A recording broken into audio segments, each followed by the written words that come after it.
Leçon 10. S'engager pour la sainteté et l'intégrité.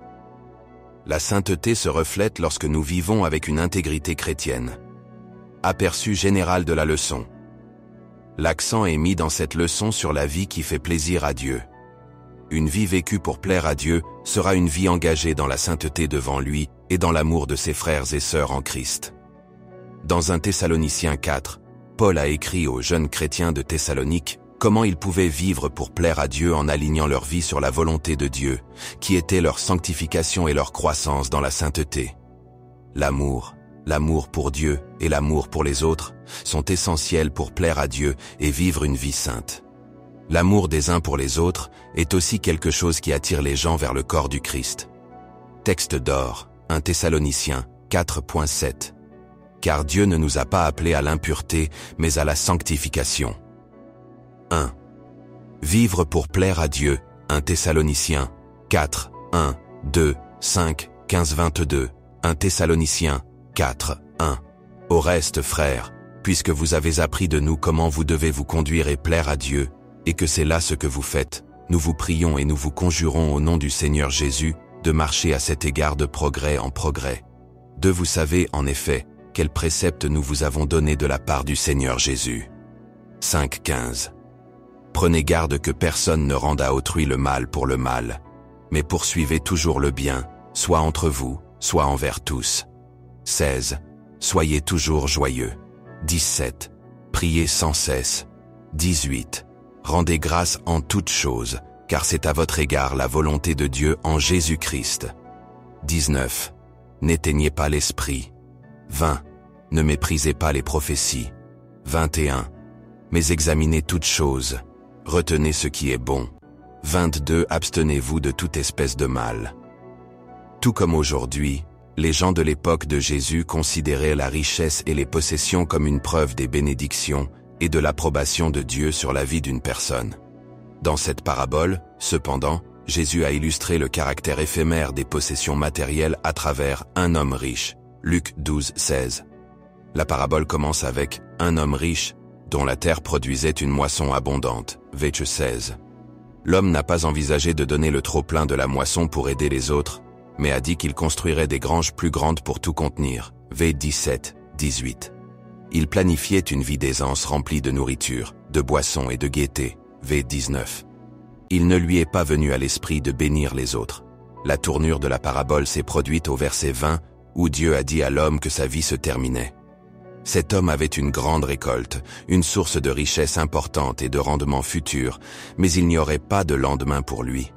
À ce moment-là, Jésus a résumé la leçon de la parabole en disant « Il en est ainsi de celui qui amasse des trésors pour lui-même et qui n'est pas riche pour Dieu. » 20-21. La façon dont on utilise sa richesse pour Dieu, pour les choses qui comptent pour Dieu, comme le soin des pauvres, est une façon d'être riche envers lui. Réaction à la parole. Jésus n'a jamais dit qu'il était mal d'être riche. Cependant, il a dit qu'il y a une tendance pour les gens riches à faire confiance à leur richesse pour leur sécurité, au lieu de croire en Dieu pour leur pain quotidien. Matthieu 6, 11. Notre sécurité en Christ est beaucoup plus importante que notre richesse. 2. L'intendant injuste. Luc 16, 1, 12. Luc 16, 1. Jésus dit aussi à ses disciples, « Un homme riche avait un économe, qui lui fut dénoncé comme dissipant ses biens. 2. Il l'appela et lui dit, « Qu'est-ce que j'entends dire de toi? Rends compte de ton administration, car tu ne pourras plus administrer mes biens. » 8. Le maître loua l'économe infidèle de ce qu'il avait agi prudemment, car les enfants de ce siècle sont plus prudents à l'égard de leurs semblables que ne le sont les enfants de lumière. 9. Et moi, je vous dis, faites-vous des amis avec les richesses injustes, pour qu'ils vous reçoivent dans les tabernacles éternels, quand elles viendront à vous manquer. Dans cette parabole, Jésus a recommencé avec un homme riche, mais l'attention s'est tournée vers l'intendant de l'homme riche. Luc 16, 1. Un intendant était quelqu'un à qui l'on avait confié la gestion des biens d'une autre personne. V2. Lorsqu'il fut confronté à son manquement au devoir, l'intendant n'offrit aucune défense à son acte, et il savait que son poste risquait d'être licencié. L'intendant ne voulait pas s'engager dans un travail manuel ou devenir un mendiant, alors il a rapidement élaboré un plan pour produire des fonds pour son employeur, V3. Au nom de son employeur, L'intendant avait apparemment prêté des ressources à diverses personnes à titre d'investissement. Mais dans l'urgence du moment, il a commencé à les appeler avec une offre qu'il ne pouvait pas refuser. Il demanda à l'un après l'autre de produire le paiement immédiatement, mais à un tarif très réduit, v. 5,7. C'est Jésus, et non l'homme riche de la parabole, qui a dit « Car les enfants de ce siècle sont plus prudents à l'égard de leurs semblables que ne le sont les enfants de lumière », ce qui fait allusion à l'idée de cette parabole. Luc 16, Uib. L'intendant était responsable de la richesse matérielle de son employeur, et spirituellement, Dieu a confié à ses serviteurs divers dons et talents dont ils rendront compte.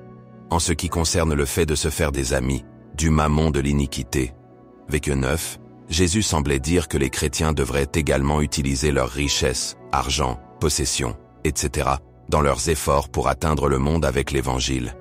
Si l'on peut faire confiance aux disciples de Christ pour des choses moins importantes comme l'argent, alors Dieu peut leur confier des richesses véritables et éternelles. V. 11. Réaction à la parole. En utilisant notre temps, notre argent ou nos compétences pour bénir les autres, nous amassons des trésors dans le ciel, où ils ne peuvent être volés ou détruits. Matthieu 6, 18-20. Nous nous tiendrons tous devant Dieu un jour pour rendre compte de nous-mêmes. Romains 14, 12. Et nous voulons l'entendre dire « C'est bien, bon et fidèle serviteur ». Matthieu 25, 21. 3. L'homme riche et Lazare. Luc 16, 19, 31. Luc 16, 22. Le pauvre mourut, et il fut porté par les anges dans le sein d'Abraham. Le riche mourut aussi, et il fut enseveli. 23. Dans le séjour des morts, il leva les yeux, et tandis qu'il était en proie au tourment, il vit de loin Abraham et Lazare dans son sein. 24.